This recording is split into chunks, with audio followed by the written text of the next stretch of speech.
1월의 네 번째 주일입니다. 주님 안에 있는 아름다운 소식을 전하는 주한 아름다운 교회 1월 네 번째 주일. 오늘은 여호수아 1장 1절로 9절 말씀을 통하여서 강하고 담대하라 라는 제목으로 하나님의 말씀을 함께 나누려고 합니다. 여호수아 1장이죠. 모세가 하나님의 부름을 받았습니다. 그래서 1절은 그렇게 시작합니다. 여호와의 종 모세가 죽은 후에, 모세는 여호와의 종이었습니다. 하나님의 종의 대명사로 불립니다. 하나님의 말씀에 순종했던 대표적인 종이었고 위대한 영도자였습니다. 이집트 땅에서 430년 동안 종살이하던 그 백성을 인도해낸 입지전적인 인물입니다. 그런데 그 모세도 이 땅에서 하나님께서 허락한 시간 동안 수고하다가 하나님의 부름을 받습니다. 약속의 땅인 그 땅을 바라보기만 하고 들어가지 못했습니다. 들어가기를 염원했지만 하나님께서 허락하지 않으셨습니다. 위대한 종들도 하나님께 쓰임을 받는 시간이 있습니다. 여호와의 종 모세가 죽었습니다. 그리고 여호수아는 여호와의 종이었던 모세의 수종자였습니다. 또 모세를 수종들던 극진히 위하고 따랐던 사람이 여호수아였습니다. 여호수아 입장에서는 지금까지 여호와의 종 모세의 입을 통해서 나오는 말씀에 순종하면 모든 것이 해결됐습니다. 그대로 따르면 형통했습니다. 그대로 순종하면 문제가 해결됐습니다. 정말로 든든했습니다. 걱정할 일도 없었습니다. 그런데 그렇게 따르던 여호와의 종 모세가 죽었습니다. 막막했을 것입니다. 앞길이 캄캄했을 수도 있습니다. 나는 어떻게 해야 할까? 그런데 여호와께서 모세의 수종자 눈의 아들 여호수아에게 말씀하십니다. 이제 모세에게 임하던 말씀이 여호수아에게 임합니다. 하나님은 모세에게 여호수아를 후계자로 세우면서 여호수아는 성령이 역사하는 인물이다, 그런 말씀을 하십니다. 여호수아에게 말씀이 임합니다. 2절입니다. 네 종, 내 종, 하나님이 말씀하셔요. 내 종, 여호와의 종, 나의 종 모세가 죽었으니 이제 너는 이 모든 백성과 더불어 일어나서 이 요단을 건너 내가 그들 곧 이스라엘 자손에게 주는 그 땅으로 가라. 약속하셨던, 이미 아브라함 때부터 약속하셨고, 그리고 모세를 통해 이집트에서 종살이하던 백성을 탈출하게 하시고 그 목적지로 주셨던 그 땅으로 가라고 말씀하십니다. 하나님은 지금 여호수아에게 사명을 주고 계신 거죠. 모세의 사명이 이스라엘 백성을 인도해내는 것이었다면 여호수아는 약속의 땅으로 인도해 드리는 것이 사명이라는 겁니다. 하나님은 사명을 주실 때 약속을 함께 주십니다. 그것이 3절입니다. 내가 모세에게 말한 바와 같이 너의 발바닥으로 밟는 곳은 모두 내가 너희에게 주었노니, 그 사명이 이어지는데 재미있는 표현이 있죠. 모세에게 이미 약속한 것인데 그와 같은데 너희가 너희 발바닥으로 밟는 곳은 모두 내가 너희에게 주었다 말씀하셔요. 백성을 인도해 드리라고 그러면서 이미 주었다고 말씀하셔요. 발바닥으로 밟는 곳은 주었다고 하셔요. 이것을 실현된 미래라고 합니다. 지금 우리 눈에는 안 보이죠. 지금 우리 눈에는 다음 달의 모습이 안 보이고 가을의 추석 때에 우리가 어떤 모습으로 있을지 우리는 모릅니다. 성탄절에 어떤 모습일지, 연말이 되면 어떨지 모릅니다. 보이지 않습니다. 우리는 시공간의 제약 속에 살아갑니다. 그런데 하나님은 아브라함 때부터 약속으로 주셨던 그 땅을 모세에게도 말했던 바와 같이 주었다고 말씀하셔요. 너희 발바닥으로 밟는 모든 땅은 너희에게 이미 주었다. 주었는데 그러면 이스라엘 백성이 해야 될 일이 뭘까요? 하나님이 주셨기 때문에 주셨다고 하는 하나님의 약속을 믿고 가서 차지하면 돼요. 그런데 그 땅은 비어있는 땅은 아니에요. 가나안 족속들이 살고 있어요. 내쫓아야 돼요. 차지해야 돼요. 싸워서 얻어야 돼요. 그런데 주었다고 말씀하셔요. 차지할 땅이 아니에요. 가서 보고 차지할까 말까 결정해야 되는 땅이 아니에요. 이미 주었다 말씀하셔요. 믿음으로 차지하면 되는 겁니다. 그러니까 지금은 이루어졌지 않은데 이미 이루어졌다고 믿고 나아가는 것입니다. 하나님이 예수님을 통하여 이미 다 이루어 놓으셨죠. 우리의 구원을. 우리는 구원받기 위해서 믿는 게 아니라 그런 의미에서 구원받은 하나님의 자녀로서 감사하기 때문에 하나님을 믿고 예배를 드리는 것입니다. 그래서 거듭 말씀하셔요. 너희 발바닥으로 밟는 곳은 모두 내가 너희에게 주었노니. 그러면서 더 구체적으로 어디입니까? 곧 광야와 이 레바논에서부터 큰 강 유브라데 강까지 헷 족속의 온 땅, 그리고 해지는 쪽 대해까지 너희의 영토가 되리라. 여기에 대해는 지중해를 말하죠. 이스라엘 백성들의 입장에서 보면 대해는 지중해였어요. 그래서 서쪽 경계가 대해까지가 되는 것이고, 레바논, 광야, 그리고 유브라데강, 이것은 이미 창세기 15장에서 횃불 언약 이후에 아브라함에게 주었던 경계가 되는 거의 그 땅까지를 말합니다.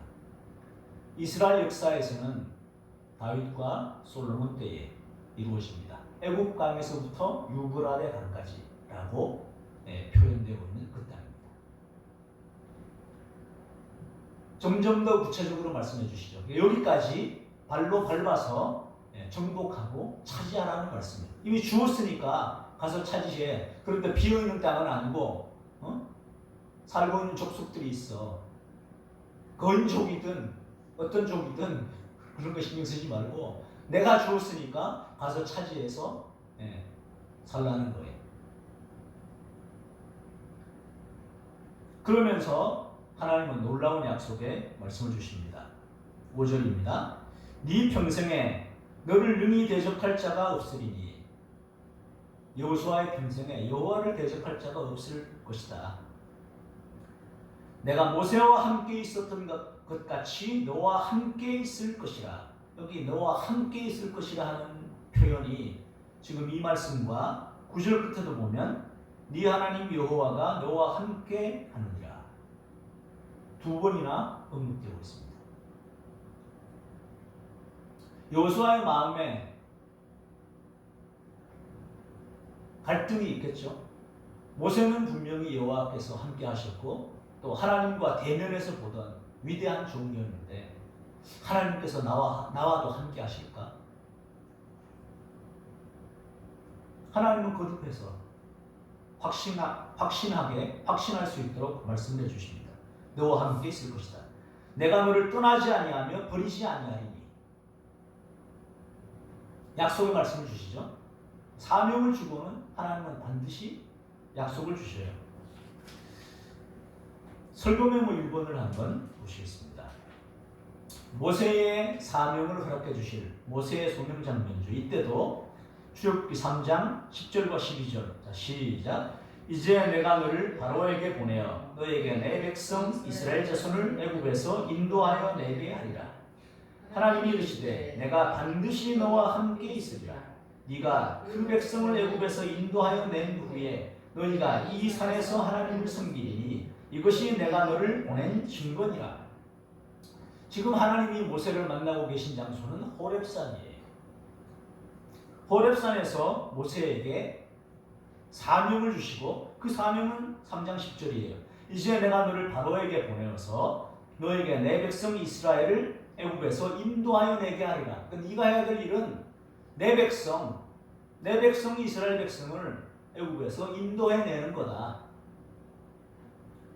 그리고 12절에 하나님 말씀하셔요. 내가 반드시 너와 함께 있으리라. 하나님의 약속은 함께 있겠다는 거예요. 네가 해야 될 일은 내 백성을 애굽에서 인도하여 내는 건데 내 약속은 내가 너와 함께 한다는 거예요. 네가 내 백성을 애굽에서 인도해낸 후에 너희가 이 산에서 여기 호렙산에서 하나님을 섬기게 될 것인데 이것이 내가 너를 보낸 증거다. 모세에게 함께 하셨던 하나님은 이제 여호수아에게도 함께 해주신다고 약속하십니다. 사명은 달라졌죠. 모세의 사명은 이스라엘 백성을 애굽에서 인도해내는 것이고 그리고 호렙산에서 하나님을 섬기고 예배하는 것인데 여호수아의 사명은 아브라함 때부터 모세를 통하여 주셨던 그 약속, 가나안 땅에 대한 약속을 성취하는 것이 여호수아를 통해서 이루실 하나님의 사명입니다. 우리를 부르신 각자의 목적이 있습니다. 하나님은 모세를 부르신 목적이 있고 여호수아를 부른 목적이 있습니다. 예수님을 이 땅에 보내신 목적이 있습니다. 우리를 고귀한 생명으로 태어나게 하신 목적이 있습니다. 그것을 비전이라고 하죠. 그것을 찾는 것이 중요합니다. 그것이 분명할 때 우로나 좌로나 치우치지 않을 수 있습니다. 그 목적이 불분명하면 시대의 조류, 흐름에 흔들릴 수밖에 없습니다. 하나님이 그렇게 약속해 주십니다.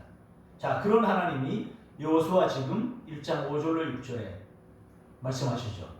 네 평생에 너를 능히 대적할 자가 없으리니 내가 모세와 함께 있었던 것 같이 너와 함께 있을 것임이니라.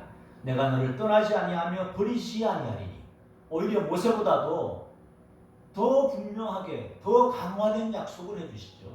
떠나지 않고 버리지 않겠다. 너를 능히 대적할 자가 없을 거다.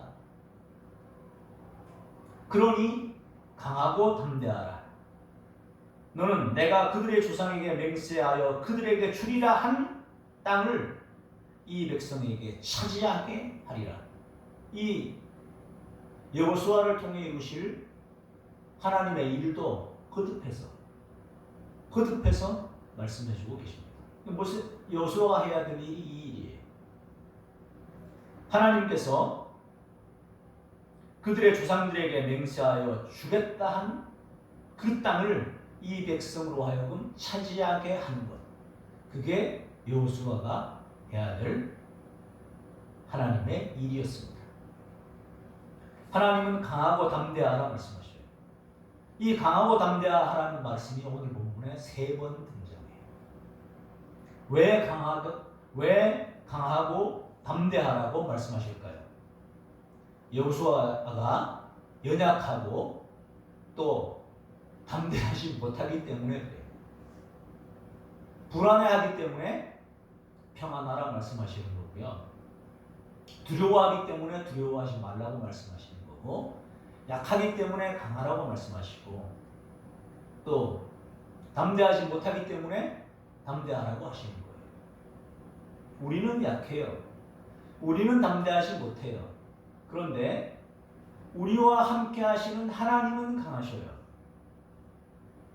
우리와 함께 하시는 하나님은 대단하셔요.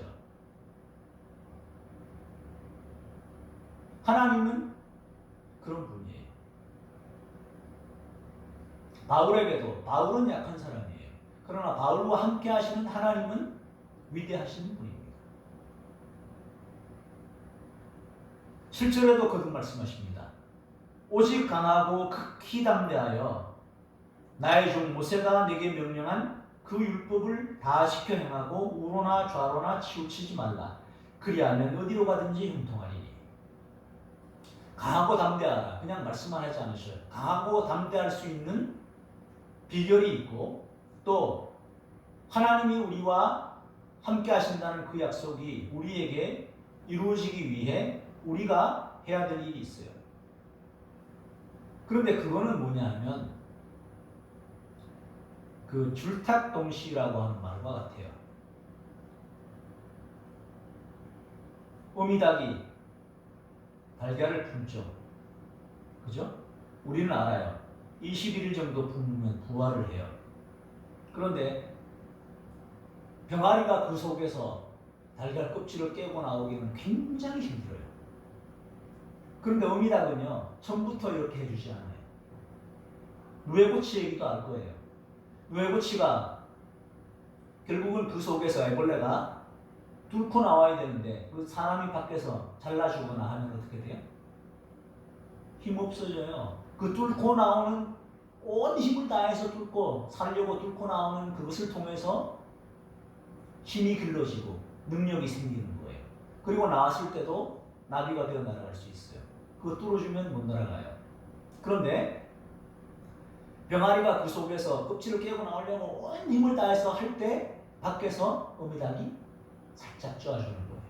그걸 줄탁동시라고 말해요. 동시에 성령의 역사가 되는 거예요. 우리가 이렇게 여기 말한 것처럼 모세가 내게 명령한 그 율법, 모세가 시내산에서 하나님의 율법의 말씀을 받잖아요. 그 받은 그 말씀을 다 지켜 행하고 우로나 좌로나 치우치지 말라는 거예요.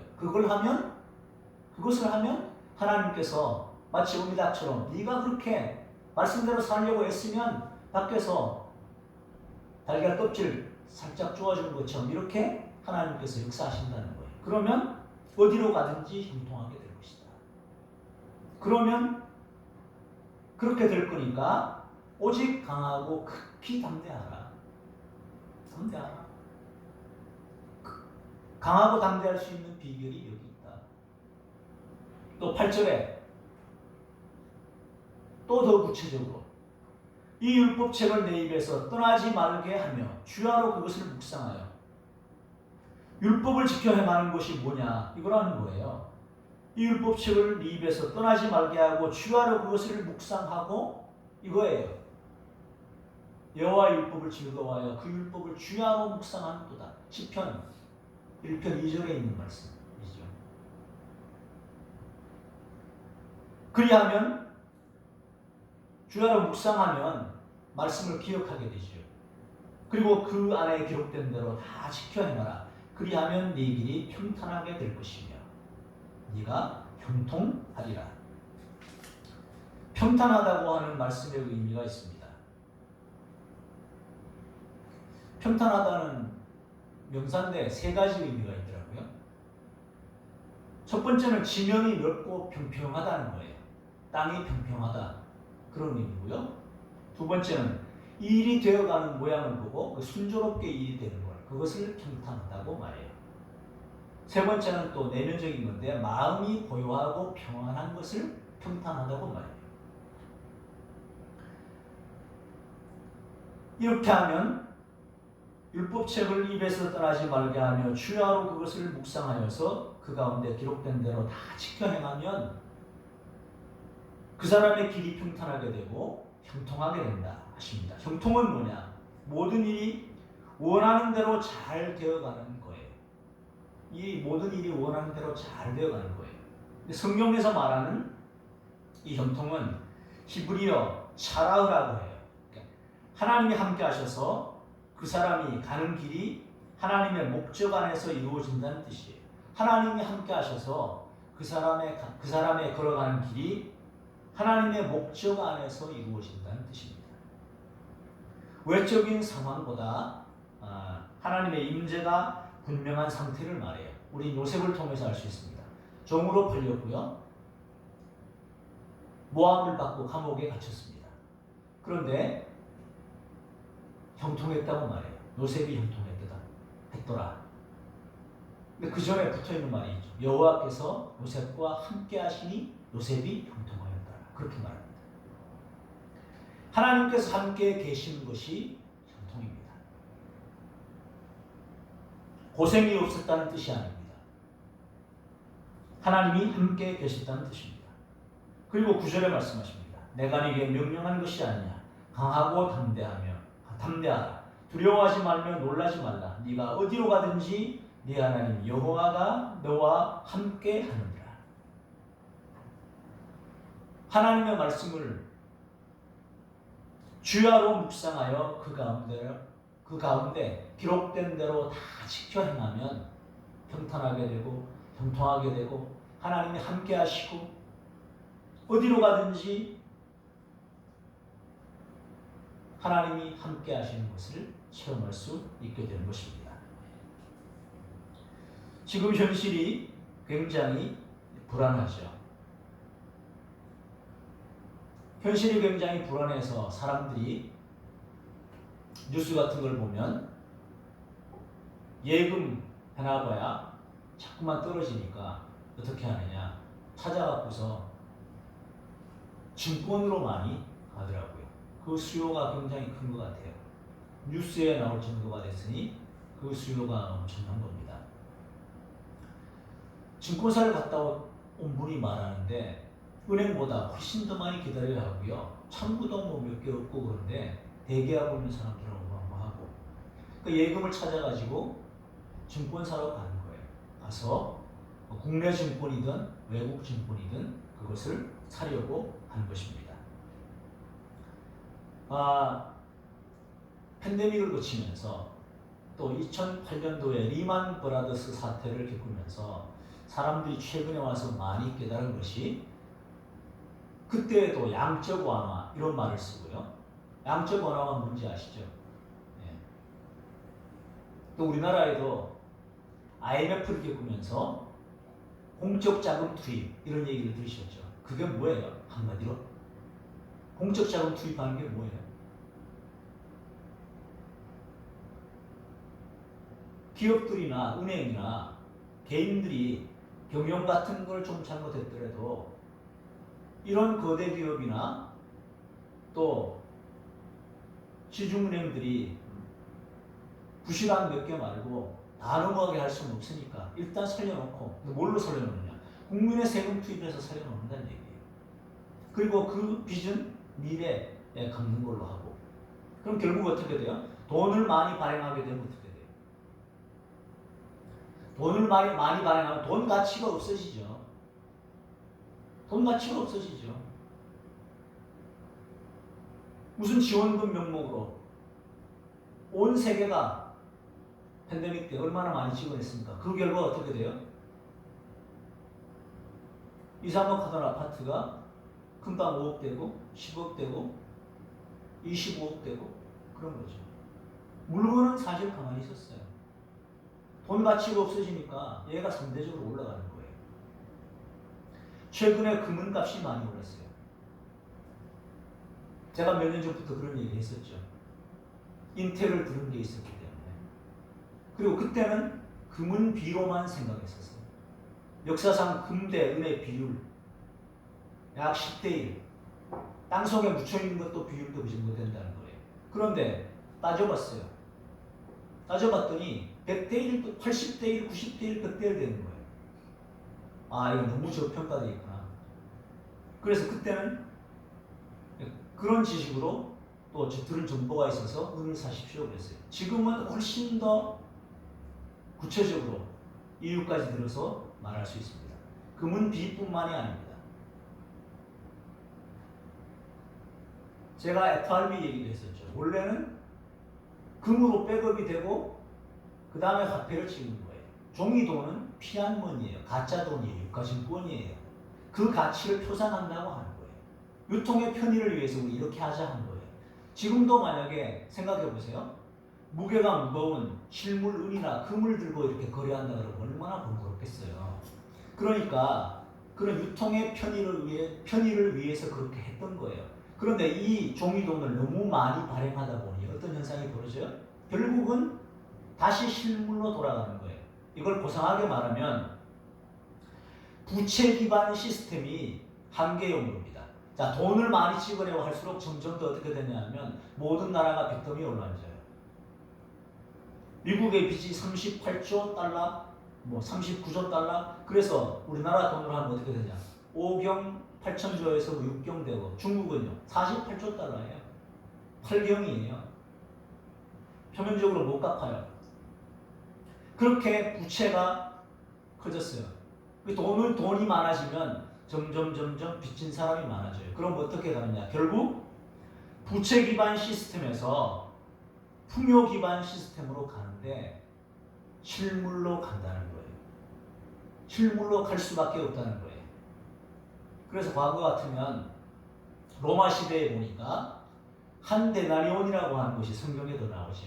그것이 군사들의 하루 일당이었습니다. 은으로 말하면 약 3.9g이더라고요. 그러니까 한 돈 정도 됐죠. 그리고 일주일치 급여가 한 온스였어요. 31.1g이었어요. 그 정도 되면 그 사람들의 에너지 비용, 먹고 사는 비용 뭐 다 충당됐어요. 식품비 뭐 다 됐는데 지금 은 한 돈이 25,000원 당갑니다. 많이 오른 게 그렇습니다. 자, 그러면 하루 일당이 25,000원이라 그러면 납득이 되시냐고요? 안 되시잖아요. 이런 걸 얘기한 거예요. 그러다 보니 사람들이 이 피안머니가 불안한 거예요. 불안해서 가는 현상이 증권으로 가는 거고 실물로 가는 겁니다. 그런 상황 속에 있습니다. 근데 그것만 바라보지 마시고 그 안에 있는 방향이 그 방향으로 가는데 저는 그것이 소망이라는 말씀을 드리는 거예요. 그 종이 시장이 언젠가는 무너질 거예요. 무너지고 바람직한 쪽으로 가요. 부채에서 풍요 기반으로 가고 있습니다. 지금 그 과도기에 있어요.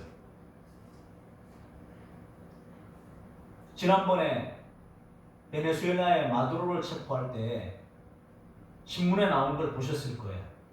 거기서 가까스로 살아남은 두 사람이 있었는데 증언을 한 것이 있습니다. 자기네들은 250명에서 300명이 중기관총으로 무장하고 만반의 대비를 하고 있었는데 미군은 나중에 헬기를 통해서 20명만 투입됐다는 거예요. 그런데 자기네들은 상대가 안 되게 거의 다 멸절당하고 그들은 도저히 건드릴 수가 없었다. 근데 총 쏘기도 전에 귀에서 피가 나고 입에서 머리가 그냥 멍해지고 입으로 피를 토하고 쓰러졌다. 그게 쏘닝 무기에 당한 거다. 미군이 갖고 있는 무기를 감당할 수가 없었다. 그래 나오는 얘기가 보니까 총알도 휘어간다는 얘기를 하죠. 제트기의 데시벨이 14데시벨이라고 그래요. 근데 그때 소닉 웨폰에 데시벨이 어느 정도였냐면 18데시벨인데 사람 귀에 들리지는 않아요. 근데 시공간이 구부러져요. 그러한 기술을 갖고 있어요. 생각해 보시라고 말하는 거예요. 그런 것들을 정말로 정의롭지 못한 군대나 힘이 그런 것들을 사용하게 될 때는 어떻게 될까요? 전 세계, 우리나라뿐 아니라 전 세계는 소망이 없습니다. 그 힘들을 올바르게 사용하고 있는 현상들이 나타나고 있습니다. 그것을 좀 보시라고 말씀드리는 겁니다. 여호수아의 상황도 굉장히 힘들고 어려운 상황이었습니다. 불안할 때 하나님이 강하고 담대하라 말씀하십니다. 내가 너와 함께한다. 그리고 조상들에게 약속했던 그 땅, 발바닥으로 밟는 모든 것을 이미 너희에게 주었다 말씀하셔요. 지금은 안 보이죠. 지금은 안 보이는데 이 힘든 시기를 참고 견뎌야 하는데 믿음으로 견뎌야 합니다. 그 믿음이 뭐냐 하면 정말로 좋은 시대로 가기 위해서 이 가짜 종이로 된 이 사회는 조금씩 무너져 가고 있어요. 그것을 볼 수 있는 눈이 우리에게 있었으면 좋겠습니다. 이 시기를 거치고 나면 이 부채 기반에서 풍요 기반으로 갑니다. 지금 그렇게 가고 있습니다. 근데 막 이런 것을 역사에서 한 번도 경험해 보지 못했기 때문에 무슨 황당한 얘기 하는 건가 싶을 거예요. 근데 이 시기를 믿음으로 잘 이겨나가고 견뎌나가시기를 축원드리면서 이때 필요한 게 뭔가 하면 8절에서 말한 그 내용입니다. 이 율법책을 입에서 떠나지 말게 하고 주야로 그것을 묵상하여 그 가운데 기록된 대로 다 지켜 행하면 길이 평탄하게 되고 형통하게 될 것입니다. 이런 하나님의 은혜와 축복이 올 한 해 저와 여러분의 가정에 충만하게 되시기를 예수 그리스도 이름으로 축원합니다. 하나님 아버지 감사합니다. 우리에게 강하고 담대하라 말씀하십니다. 눈에 보이지 않고 손에 만져지지 않고 잡히지 않지만 온 세계를 하나님께서 주권적으로 운행하고 계신 것을 믿습니다. 그 가운데 우리가 해야 할 일들을 감당하며 기도해야 될 것들을 기도하며 믿음으로 바라보고 나아가게 하여 주시옵소서. 실현된 미래 이미 이루신 것을 하나님께서 역사하신 것을 믿고 오늘도 믿음의 발걸음을 내디디기를 원합니다. 하나님 역사하여 주시옵소서. 예수님 이름으로 기도드리옵나이다. 아멘.